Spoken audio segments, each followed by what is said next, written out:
Hope your great. Parents मुझे कहते हैं कि सर कोई ऐसा लेक्चर रिकॉर्ड करें जिसमें हम बच्चों को क्रिएटिव राइटिंग सिखा सकें। देखें बच्चे मेरी वीडियो तो अक्सर नहीं देखते, क्योंकि फेसबुक वो यूज़ नहीं करते। तो पेरेंट्स के लिए मैं ये लेक्चर रिकॉर्ड कर रहा हूँ कि पेरेंट्स क्रिएटिव राइटिंग सीखें कि बच्चों को कैसे करवानी है। ठीक है, अब ये उन पेरेंट्स के लिए लेक्चर है जो कि अपने बच्चों की पोजीशन के पीछे नहीं भागते। मतलब 1 2 3 3 पोजीशंस अगर ना आए तो वो बच्चों को डांटते हैं, नाराज़ हो जाते हैं। ऐसे पेरेंट्स के लिए क्रिएटिव राइटिंग का सोचना भी जो है वो अच्छी बात नहीं है। क्यों? क्योंकि जब भी बच्चा क्रिएटिव राइटिंग करेगा उसके 1 2 3 4 नंबर कम होंगे। इनके 100 नंबर के अगर 100 में से 99.99 नंबर आ रहे हैं उसके, तो मुमकिन है कि 95 पे आ जाए वो क्रिएटिव राइटिंग से। अब उसकी वजह क्या होती है? जब बच्चा नया आइडिया लिखता है, नया स्ट्रक्चर लिखता है, नई कोई बात लिखता है जो उसने कॉपी में नहीं पढ़ी होती, वो खुद से सोच रहा होता है। उस टाइम एग्ज़ाम के अंदर बैठे हुए उसके ब्रेन के अंदर कोई अचानक ही कोई नई बात आती है। वो कहता है जी मैं ये सेंटेंस लिखूँगा इसको। तो वो जब लिखता है तो उसके अंदर ऑब्वियसली उसकी कोई 1 2 3 4 मिस्टेक्स आ सकती हैं। तो टीचर्स हमारी ऐसी होती हैं स्कूल की, वो इस पर मार्जिन नहीं देती। हालांकि उनके पास ऑप्शन भी होता है। वो देखते हैं जी एक बच्चा बड़ा क्रिएटिव है क्लास में और वो कल को आने वाले वक्तों में पाकिस्तान का नाम भी रोशन कर सकता है, लेकिन उसको भी टीचर डिग्रेड करती है। वो कहती है जी तुम्हारी गलती आ गई है, तुम्हें स्पेलिंग नहीं आते, ये है वो है। बच्चा बेचारा पजल हो जाता है। वो कोई नया आइडिया अगर उसको आता भी है ना एग्ज़ाम में, तो वो उसे अवॉइड करता है, वो नहीं लिखता। वो कहता है जी डांट पड़ जाएगी। ठीक है, घर में बैठ के वो करता रहता है क्रिएटिविटी, स्टोरीज़ भी लिखता है, लेकिन उन स्टोरीज़ को कोई चेक नहीं करने वाला होता। वो लिखता है। कई सम टाइम ऐसा होता है कि बच्चे मैट्रिक पास करते तो उनके रजिस्टर निकलते हैं जिनके अंदर उन्होंने कई स्टोरीज़ लिखी होती हैं खाली अकेले बैठ के, लेकिन उनको अप्रिसिएशन नहीं मिली होती उन स्टोरीज़ को। उनको किसी टीचर ने देख के ये नहीं कहा होता बच्चे वाह तुमने क्या स्टोरी लिखी है, तो उसका कॉन्फिडेंस लेवल डेवलप नहीं होता। वो मैट्रिक में जब छोड़ता है तो वहीं पे दफन हो जाता है उसका मवाद सारा। तो ये चीज़ है कि टीचर अप्रिशिएट करे, पहली बात। दूसरी बात कि पेरेंट्स के अंदर ये हौसला होना चाहिए कि अगर बच्चे को क्रिएटिव राइटिंग करवानी है तो उसके 1 2 3 4 नंबर कट सकते हैं, उसमें परेशान नहीं होना। चले मादरी ज़ुबान में तो बच्चा सोच लेता है, लेकिन अंग्रेज़ी के अंदर हमारा चूँकि रट्टा लगता है, सारा चीज़ें टेक्सचुअलाइज होती हैं, तो उसमें अब मैं आज आपको सिखाऊंगा कि बच्चों को क्रिएटिव राइटिंग कैसे करवा सकते हैं अंग्रेज़ी ज़ुबान के अंदर। फॉर एग्ज़ाम्पल हम कोई सोचते हैं कि बच्चा खुद से कोई मज़मून लिखे। अब मज़मून लिखना है तो बच्चा तो सियासत वगैरह पे नहीं लिख सकता, तो बच्चा लिखता है कोई चीज़ों के नाम पे। मतलब फॉर एग्ज़ाम्पल फादर के ऊपर मज़मून लिखते हैं बच्चे, एनिमल्स के ऊपर लिखते हैं, और डिफरेंट टॉपिक्स होते हैं, टीवी, चेयर, इस तरह के, इनके ऊपर मज़मून लिखते हैं। तो आज आके वही 10-12 सेंटेंसेस होते हैं। तो आज मैं आपको कोई 30-40 सेंटेंसेस खुद से बच्चा सोच के लिख सकेगा, उस तरफ मैं लेके आता हूँ आज आपको। ठीक है, फॉर एग्ज़ाम्पल हम सोचते हैं जी हमने किसी एनिमल के ऊपर लिखवाना है। तो एनिमल्स भी कितने ज़्यादा हैं। आपने क्या करना है, बच्चे को कहना है कि जी जो तुम्हें जिन एनिमल्स का तुम्हें नाम आते हैं ना वो सारे लिखो। बच्चा लिखेगा जी टाइगर, फिर बच्चा लिखेगा कैट, फिर बच्चा लिखेगा डॉग, फिर बच्चा लिखेगा डियर।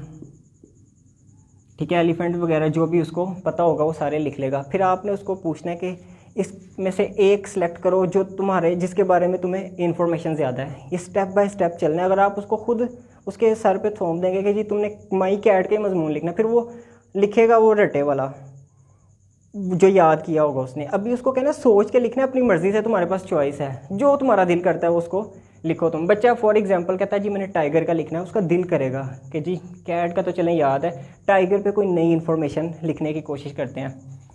तो आपने बच्चे को माइंड मैपिंग करवानी है। बच्चे ने फॉर एग्जांपल ये टाइगर यहाँ पे लिखा है, तो आपने उसका एक सर्कल ड्रॉ करना है टाइगर के ऊपर। तो आपने उससे डिफरेंट क्वेश्चंस करने हैं। अभी उर्दू के अंदर डिस्कशन हो रही है, अभी आपने उसको बराह रास्त नहीं कह देना कि लिखो, अभी उससे बातचीत करनी है।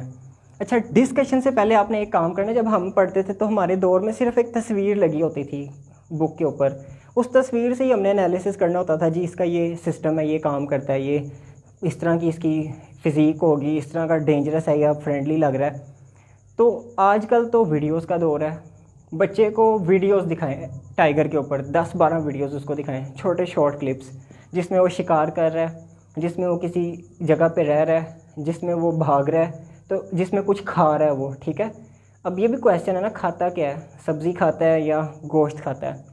तो आपने बच्चे से क्वेश्चन करने हैं डिस्कशन करके, और उसको कहना कागज़ पे ये चीज़ें लिखते जाओ। मसलन आपने पहला उससे क्वेश्चन पूछना है कि जी ये रहता कहाँ पे है, ठीक है, लिव। दूसरा क्वेश्चन आपने करना है जी इसका कलर क्या है, ठीक है। तीसरा क्वेश्चन आपने करना है इसकी एडजेक्टिव्स, कुछ खूबियाँ। अच्छा, एडजेक्टिव्स के पास, एडजेक्टिव के लिए हमारे पास स्पेलिंग देख लीजिएगा, जल्दी में लिखें। अच्छा, एडजेक्टिव्स के अंदर हमारे पास ऑप्शन ज़्यादा है कि वो 8-10 इसकी एडजेक्टिव्स लिख सकता है। मसलन आपने उससे पूछना है इज़ इट स्ट्रॉन्ग, स्ट्रॉन्ग है। इज़ इट हेल्दी, ये तो कॉमन वर्ड है ना, बच्चों को पता होता है। It is healthy. फिर आपने पूछना है इज़ इट फास्ट, फास्ट भी है, हॉरिबल भी है। ठीक है, आपने क्वेश्चनिंग स्टाइल करना है। अगर बच्चे को डायरेक्ट आप ये नहीं पूछना चाहते हॉरिबल है, तो आप इस तरह पूछेंगे कि बच्चे ये हॉरिबल है या फ्रेंडली है। बच्चा कहेगा हॉरिबल है, उसने उसको काट लिया था, राइट। हॉरिबल है या फ्रेंडली है। उसके बाद डेंजरस भी है। अब आप खुद ही सोचेंगे, जब 1 2 3 4 5 वो एडजेक्टिव्स की लाइनें लिखेगा, तो खुद से सोच के लिखेगा, तो उसका कितना दिल बड़ा हो जाएगा। कहेगा जी मैंने 5 सेंटेंसेस लिख लिए हैं, वो वाले सेंटेंसेस जो मुझे याद भी नहीं थे, राइट। वो कहेगा कि जी tiger is very strong, very लगा सकता है। टाइगर इज़ हेल्दी, अब टाइगर की बजाय इट लगाए, it is fast, it is horrible and it is dangerous. ये 5 सेंटेंसेस हो गए। उसके बाद its colour is, its colour is, आगे कलर का नाम आ जाएगा, ठीक है। उसके बाद यहाँ पे आप इट, बच्चों को ना आमतौर पे गलती निकाल देते हैं आप लोग, जी एस नहीं लगाया, इट लिव्स होता है। जी आपने लिव क्यों लिखा हुआ बच्चे ने? 2 क्लास का बच्चा है, उसको एस और एस के रूल का क्या पता चलेगा, तो रट्टा लगाएगा वक्ती तौर पे जी एस लगाना है, लेकिन फिर भी वो कंफ्यूज रहेगा कि जी आई लिव्स क्यों नहीं होता। सारी ज़िंदगी बच्चे ये गलती करते हैं, क्यों? क्योंकि बचपन में उनको इस तरफ उलझाया जाता है, इस उलझन की वजह से वो आगे जाके कंफ्यूज रहते हैं। अभी उनको आपने कहना है जी इसके साथ कोई एस वगैरह नहीं आता। टाइगर लिव इन फॉरेस्ट, कितने सेंटेंसेस हो गए हैं? फॉरेस्ट में रहता है। उसके बाद खाता क्या है? ईट। टाइगर ईट मीट, गोश्त खाता है, ठीक है। उसके बाद आपने इसको हंट किसका करता है? Hunt, tiger Hunt. अभी इसके साथ भी वैसे ऐसा आता है, लेकिन कोई बात नहीं, अगर नहीं लगा रहा बच्चा कोई बात नहीं।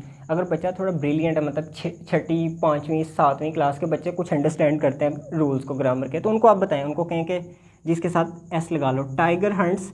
अब हंट्स किस किस चीज़ का करता है, आपने ये स्पेस उसको देनी है। पहले राउंड में आपने उसको साथ लेके चलना है। टाइगर हंट्स, यहाँ पे वो एक एनिमल का नाम लिखेगा, डॉग। डॉग को भी हंट कर सकता है। बल्कि अगर आप उसको मज़ीद कैन में लेके आते हैं कि कर सकता है, किस किस का शिकार कर सकता है। Tiger can hunt cat, tiger can hunt dog, tiger can hunt deer, tiger can hunt goat, बकरी को कर सकता है, ठीक है। और ये सारे के सारे आपके अभी माइंड मैपिंग कर रहा है बच्चा, ऐसे उसके बाद लिखेगा। क्योंकि क्रिएटिव राइटिंग से पहले का जो स्टेप होता है वो होता है थिंकिंग, सोचना, ब्रेनस्टॉर्मिंग करना। उसको जो है पूरा समुंदर जो होता है, आपके ख्याल आते हैं समुंदर की तरह, तो उनको एक कूजे में बंद करने के लिए आप ये सारी मैपिंग करते हैं। उसके बाद सोता भी है, ठीक है। सोता कैसे है? गहरी नींद सोता है, ज़्यादा टाइम के लिए सोता है, लॉन्गर आवर्स के लिए सोता है, तो वो आप स्लीप कर दें कि और क्या क्या करता है ये। सोता भी है, ठीक है। भागता भी है, रन, ठीक है। It run fast, it runs fast. Fast वाला जो मैंने लगाया था ना ये एडजेक्टिव, इसको आप एडवर्ब के तौर पे भी यहाँ पे ले सकते हैं। फास्ट, फास्टली नहीं होता एडवर्ब, फास्ट होता है। टाइगर रन्स फास्ट, टाइगर तेज़ भागता है, ठीक है। उसके बाद कितने कितने सेंटेंसेस हो गए हैं? 1 2 3 4 5 6 7। उसके बाद यहाँ पे 8 9 10 11 12 13 14 15 8 10 उसको के एनिमल लगा लें, ठीक है। उसके बाद ये करते करते कोई 25 सेंटेंसेस का आपका ना ये ऐसे तैयार हो जाएगा। उसके बाद एक आपने तैयार कर लिया आज का दिन, ठीक है। नेक्स्ट डे आपने उसको अगले ऐसे के ऊपर ले जाना है। अगले ऐसे के ऊपर आप उसको कैसे लेके जा सकते हैं? आप इस पे एनिमल्स नहीं लिखेंगे, आप इस पे रिलेटिव्स लिखेंगे। मतलब रिलेटिव्स का क्या मतलब है? कोई कज़न है फेवरेट, कोई अंकल है, अंकल के ऊपर मजमून लिखना है, तो वो अंकल की भी इसी तरह ही क्या करेगा, एडजेक्टिव्स लिखेगा। पहले तो अंकल का बताएगा कि कहाँ पे रहते हैं, फिर अंकल का नाम क्या है, नेम बता सकता है अंकल का। उसके बाद अगर पेट एनिमल है उनके भी नेम्स हमने रखे होते हैं, तो फिर अंकल की भी इस तरह लगेगा, एडजेक्टिव्स लगेंगी। उसमें अंकल के लिए नाइस भी आ सकता है, ठीक है, ये अलग चीज़ है। अब ये ना कहिएगा कि मैं इसके साथ लिखने लगूँ। पोलाइट, अंकल पोलाइट भी होते हैं। उसके बाद अंकल जो हैं ऑनेस्ट भी हैं, ईमानदार हैं बड़े।